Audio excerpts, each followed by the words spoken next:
கடவுளே, எதுக்கு இப்படி நடக்கணும்? நான் ஏன் மருமகள்கிட்ட இப்படி நடந்துக்கிட்டேன்? மாசமா வேற இருக்கா, என்ன நினைச்சாலும் தெரியல. அவங்க அம்மா வீடு இங்கே தான் சந்தோஷமா இருக்கிறேன்னு சொல்லுவா. எங்க அம்மா வீட்டுக்கு போறேன்னு ஒரு வார்த்தையில சொல்லிட்டாள். என் மனசே கஷ்டமா இருக்கு. ஒரு வாய் சோறு கூட திங்கல. இந்த திவ்யாவை நம்மளும் திட்டினா அவ அனாத மாதிரி ஃபீல் பண்ணுவான்னு நினைச்சேன். நான் யாருக்குன்னு ஆளாகிறது? பட்டு ஐயோ பேய். நான் பேயெல்லாம் இல்லை, ஓ மனசாச்சு. நீ ஏன் அப்படி நடந்துக்கிட்டா? ஓ மருமக பாவம் கிளம்பிக்கிட்டு இருக்கா, போய் சொல்லு. கொஞ்ச நாள் பொறுத்துக்கம்மா, திவ்யா வந்து எதுக்காக வந்திருக்கான்னு கேட்டு அவளை அனுப்பிச்சிட்றேன்னு போய் சொல்லு. ஆமா, அதான் கரெக்ட். நான் போறேன். என்னம்மா அப்படி சோகமா இருக்கீங்க? எல்லாம் உன்னாலதான். உங்ககிட்ட கேட்டா கண்மணி, நான் பெத்த பிள்ளைய தத்தெடுத்த பிள்ளையானே ஏன் இப்படி திவ்யா அப்படின்னு சொன்னேன்? இது வரைக்கும் நாங்கள் சொன்னதே கிடையாது தெரியுமா? நீ வரும்போதெல்லாம் பக்கு பக்கு பக்குன்னு எப்பயாச்சும் சொல்லிவியோ உளருவியோ. ஆனால் இன்னைக்கு உளறிட்டல என்ன? சரி அம்மா, அவன் மாசமா ஆகல, ரொம்ப நாள் ஆனதுனால ஒரு பிள்ளை தத்தெடுத்தாங்க. இப்பதான் மாசம் ஆயிட்டால, அப்ப அந்த பிள்ளை கொண்டு போய் அனாதாசனத்துல விட்டா என்ன? போத நிறுத்து திவ்யா. இப்படி நினைச்சா தூக்கிட்டு வரதுக்கும் கொண்டு போய் விடுறதுக்கும் அது குழந்தையா என்ன? அதுக்கும் மனசு இருக்கு சரியா? நீ சொன்னாலும் சொல்லாட்டினாலும் அது ஏன் பேத்தி. திவ்யா, நீ ஓவரா போற. கண்மணி என்னோட பேத்தி, ஸ்ரீயோட பொண்ணு சரியா? அடுத்து பொண்ணே பிறந்தாலும் எங்களுக்கு கண்மணி வேணும். சாரிம்மா, எனக்கு ரொம்ப பொறாமையாக இருக்குது. நீங்களாம் எவ்வளோ சந்தோஷமாக இருக்கிறீங்க. ஏன் என் வீட்டில் மட்டும் என்னை புரிஞ்சிக்கவே மாட்டேங்கிறாங்க? ரொம்ப கஷ்டமாக இருக்குது தெரியுமா? என் புருஷன் என்னடா குழந்தைல டெய்லிக்கு குடிக்கிறான். என் மாமியா அதையே சொல்லி காட்டுது.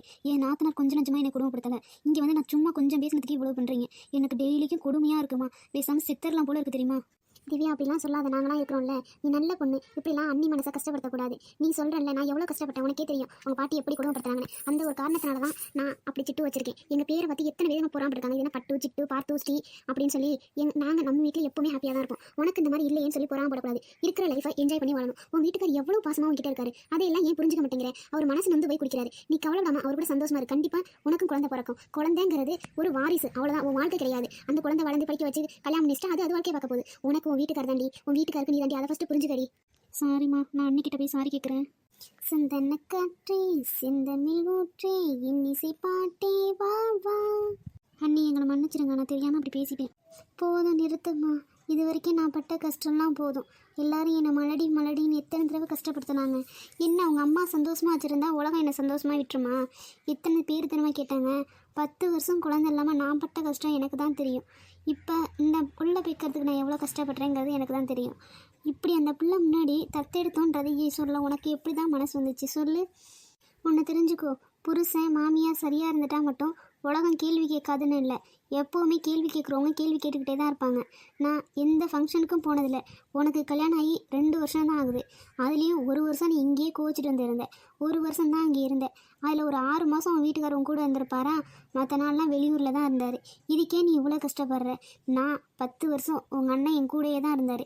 எத்தனை பேர் தெரியுமா என்னையை மட்டும் மலடிம்பாங்க. உங்கள் அண்ணனே நிறைய தடவை ஃபீல் பண்ணியிருக்காங்க. அத்தைக்கிட்ட நான் சொல்லி எவ்வளோ அழுதுருக்கேன் தெரியுமா? நான் இப்போவும் அத்தை மேலே கோச்சிக்கலை. எனக்கு ஊமையில் தான் கோவமே வருது. ஏன் நம்ம சொல்கிறத மட்டும் கேட்கவே மாட்டேங்கிறா? அப்படி என்ன நான் பாவம் செஞ்சேன்னு எனக்கு தோணுது தெரியுமா? தயவு செஞ்சு என்னை மன்னிச்சிருங்க நீ. நான் ஏதோ ஒரு கோவத்தில் உங்களை போய் திட்டேன். என்னை மன்னிச்சிருங்க. நீங்கள் அத்தை வீட்டுக்கெலாம் போகாதீங்க ப்ளீஸ் அனி. இல்லைம்மா, எனக்கு மனசு கஷ்டமாக இருக்குது. எங்கள் அம்மா மடியில் படுத்து அழுவணும் போல் இருக்குது. நான் ஊருக்கு போயிட்டு வரேன். நீங்கள் நிம்மதியாக இருங்க, எனக்கு அது போதும். இப்போ எதுக்கு நீங்கள் 2 பேரும் உள்ளே வந்தீங்க? தயவு செஞ்சு வெளில போகிறீங்களா? நாங்கள் தான் ஊருக்கு போகிறோம், நீங்கள் நிம்மதியாக இருங்கன்னு சொல்லிட்டேன்ல. அண்ணா, என்னை மன்னிச்சிரு. நான் ஒரு கோவத்தில் தானே அப்படி சொல்லிட்டேன். தம்பி சாரிடா, அவளுக்கு யாருமே சப்போர்ட் பண்ணலடா. நான் போவேன்டா சொன்னேன். நான் மனசெல்லாம் கஷ்டப்படுத்தலையடா. ஆனால் இனி மட்டும் விட்டுட்டு எல்லாரும் போகிறேங்கிறீங்க. ஒரே எரிச்சலாக வருதுமா. நாங்கள் ஊருக்கு போயிட்டு வரோம், நீங்கள் நிம்மதியாக இருங்க. நாங்கள் சந்தோஷமாக இருந்தாலே உங்கள் பொண்ணுக்கு பிடிக்காது. இப்போ தான் அவள் சந்தோஷமாக பாட்டு பாடிக்கிட்டு இருந்தா, உள்ளே வந்து அழுவ வச்சிட்டிங்க. ஏம்மா, நான் அங்கேயே போகிறேம்மா. ஏம்மா, இவ்வளோ நடிப்பு தாங்க முடியல. போய் சாரி கேட்டால் கூட மன்னிக்க முடியல. அவ்வளோ பெரிய குத்தத்தை நான் செஞ்சேன். எனக்கே மனசு கஷ்டமாக இருக்குடி. என்னை புரிஞ்சுக்கவே இல்லை பாரு. நீ தான் மருமவன் தலையில் தூக்கி வச்சுட்டு ஆடுற. அதான் அரைப்ப அரைச்சிட்டாங்க. சரி, நான் எங்கள் வீட்டுக்கு போகிறேன் ஜாமி. இங்கெல்லாம் இருந்தால் அவ்வளோதான். எட்டி நீ இங்கே இருடி. அவங்க தான் ஊருக்கு போகிறாங்க, நீ 2 நாள் இருந்துட்டு போனா என்ன? ஏன் என் மாமியா சொல்லுவான், நீ அங்கே போனோடனே உங்கள் அண்ணி அண்ணெல்லாம் போயிட்டாங்களாம்ல, நீ போனது அவங்களுக்கு கூட பிடிக்கல அப்படின்னு சொல்லி நீ ஏசுவாமா. நான் போகிறேம்மா, அவங்க இங்கே இருக்கட்டும். நான் போயிட்டேன்னா அவங்க போக மாட்டாங்க.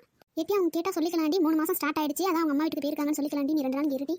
இல்லை தெய்வமே, நான் ஊருக்கு போகிறேன். போயிட்டு நான் சந்தோஷமாக இருக்கேன். குடியார புதுசு அடிச்சா என்ன, உங்களுக்கு ரவி அம்புட்டா என்ன, ஏழ்சம் பண்ணுறேன் ஏழ்சம் பண்ணா என்ன. நீங்கள் நிம்மதியாகவும் சந்தோஷமாகவும் இருங்க. ஏம்மா அங்கே பாருமா, மவனும் மருமகளும் காரில் போகிறாங்க. எங்கே டீ காரில் போகிறாங்க?